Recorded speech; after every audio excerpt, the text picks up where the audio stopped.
আমাদের বাংলাদেশের শত্রু আওয়ামী লীগ এবং ইন্ডিয়া। ইনকিলাব মঞ্চের মুখপাত্র শরীফ ওসমান হাদি সহ শীর্ষস্থানীয় কয়েকজন জুলাই যোদ্ধার ওপর হত্যার উদ্দেশ্যে হামলা হতে পারে এমন স্পর্শকাতর গুরুত্বপূর্ণ তথ্য সরকারকে আগেই জানানো হয়েছিল, কিন্তু কোনো ব্যবস্থা না হয়নি এমন অভিযোগ সংশ্লিষ্টদের। টার্গেট কিলিং এর ওই তালিকায় হাদি ছাড়াও জাতীয় নাগরিক পার্টির দক্ষিণাঞ্চলের মুখ্য সংগঠক হাসনাত আব্দুল্লাহ এবং এবি পার্টির সাধারণ সম্পাদক ব্যারিস্টার আসাদুজ্জামান ফুয়াদ সহ আরও কয়েকজন জুলাই সংগঠকের ওপর হামলার সুনির্দিষ্ট তথ্য পাওয়া যায়।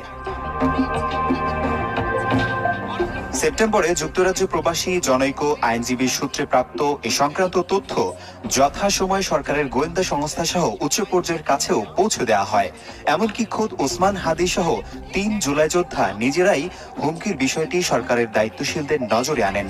এছাড়া পৃথকভাবে যুক্তরাজ্য প্রবাসী ওই আইনজীবী নিজেও সংশ্লিষ্টদের